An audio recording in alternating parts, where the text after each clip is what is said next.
Hi everyone, in this lecture I'm going to show you how to use bold text or bold characters and italic text or italic characters, and also how to apply comments or what comments are in the HTML code.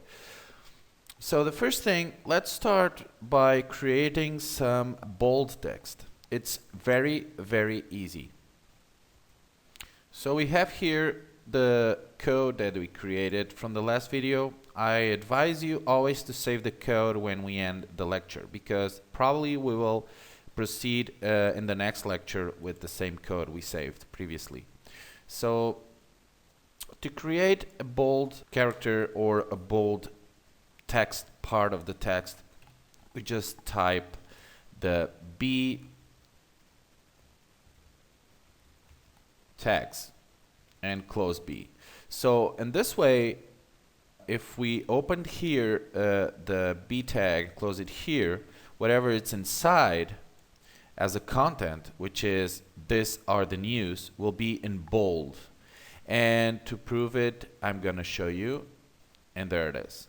Okay, we have this in bold and the rest is normal text. So if I just put the closing B tag here, this will be all in bold. Okay guys, very simple. You might also see the strong tag, which was used also in HTML, which is pretty similar to bold text or characters. And as you'll see, if I refresh, it doesn't change. It's basically the same. So you might see this around to put some bold text in the content of a web page. We also have the italic, which is defined by the I tag. Okay, and let's close it here. So everything in here will be in italic. So let's refresh, and there it is. Perfect. Okay, there's also another optional tag instead of I you could see for italic characterization or italic style. That is the EM. Okay, instead of I you might see EM, and basically it does the same to the text. As you will see, I will refresh, and basically it's italic as well, but it was used a lot as well in HTML, and you might see this around. So you can use either I or EM, both work and both are supported by HTML. So another thing that I want to show you and explain to you is you might see a lot of comments in other HTML code that you see around or from another developer. And comments basically are used to make some little notes or put some little notes so you don't forget to what that content has or what you should do for that part of the code in the next day, and you don't forget it. Simple notes you can apply inside your code, but it doesn't show on your browser. So you can always leave them there, and I'm going to show you how to do it. So let's say we have this line of code here with the content, and I want to put some comments in here. So what I do is the exclamation symbol here, and then two minus symbols here, as you can see here, and then let's type something like "don't forget to end this section on Friday," or something like that. So it's a message for you or for your own project, so you don't forget it, or you can leave a message if you're working with another developer. And this will be here, and as you can see, it's in green, and no one will see this unless you open the file and you see the code. This won't be presented to the user on the browser. As you'll see, let's save this, and let me refresh, and there it is. Okay, nobody sees it.